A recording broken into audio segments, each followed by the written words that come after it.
मुझे लगता है कि ये रिश्ता टेबल टेनिस की टेबल पर बना। मैं कुछ करना चाहती थी, कुछ बनना चाहती थी। उन्होंने मुझे कोचिंग दी। कोचिंग के बाद मैं आज इस मकाम पे हूँ। कॉमनवेल्थ कैंप लगा था बर्मिंघम में, मैं वहाँ गई थी। सब्सक्राइब करें और बेल दबाएं ताकि कोई खबर रह न जाए।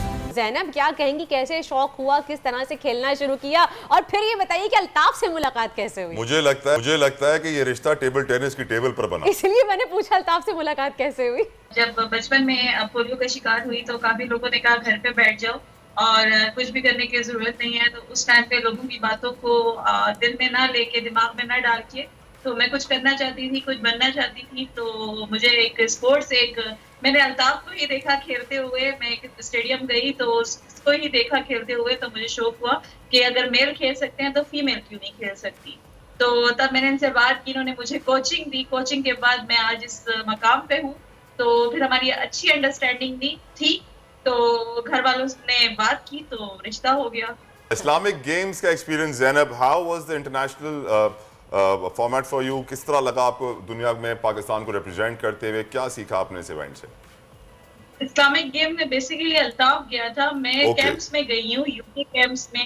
बर्मिंघम कैंप, कॉमनवेल्थ कैंप लगा था बर्मिंघम में, मैं वहां गई थी। और चाइना में कैंप था तो मैं वहां गई थी।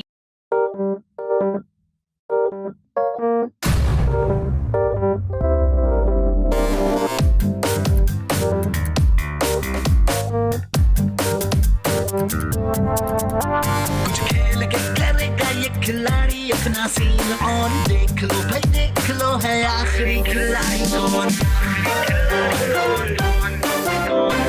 आखिरी खिलाड़ी कौन।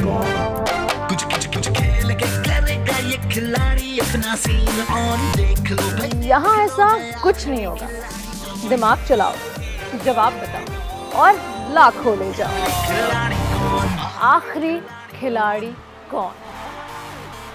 सबसे ज्यादा व्यूज, सबसे ज्यादा रील्स और सबसे ज्यादा रेटिंग के साथ बोल अब भी नंबर 1 पोजीशन पर बरकरार।